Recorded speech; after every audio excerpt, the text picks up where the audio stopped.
അപ്പൊ അതുകൊണ്ട് നമ്മൾ മേലെ കയറി ഹിറ ഗുഹ കാണുമ്പോൾ ഓർക്കേണ്ടത്, ഒന്ന്, 40-ാമത്തെ വയസ്സിൽ തിരുനബി സല്ലല്ലാഹു അലൈഹി വസല്ലമ ഇരുന്ന സ്ഥലമാണല്ലോ ഇത് എന്ന്.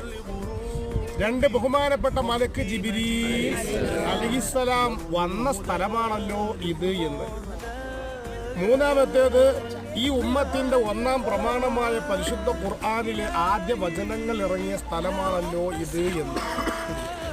4-ാമത്തേത്, നമ്മുടെ ഉമ്മഹാത്തുൽ മുഅ്മിനീൻ ബീവി ഖദീജ റളിയല്ലാഹു അൻഹ ഒരു ദിവസം പലതവണ മുത്തുനബിന്റെ അടുത്ത് കയറുകയും ഇറങ്ങുകയും ചെയ്ത ആ ഗുഹയാണല്ലോ ഇത് എന്ന്. ഇങ്ങനെ 3-4 കാര്യങ്ങൾ നമുക്ക് എന്ത് ഓർമ്മ വേണം എവിടെ? അതിൻ്റെ മേലെ ചെല്ലുമ്പോൾ. അപ്പോൾ നബിതങ്ങൾ ചവിട്ടിയ മണ്ണ്, ഖദീജ ഉമ്മ ചവിട്ടി നിന്ന മണ്ണ്, ജിബ്രീൽ അലൈഹിസ്സലാം വന്ന മണ്ണ്,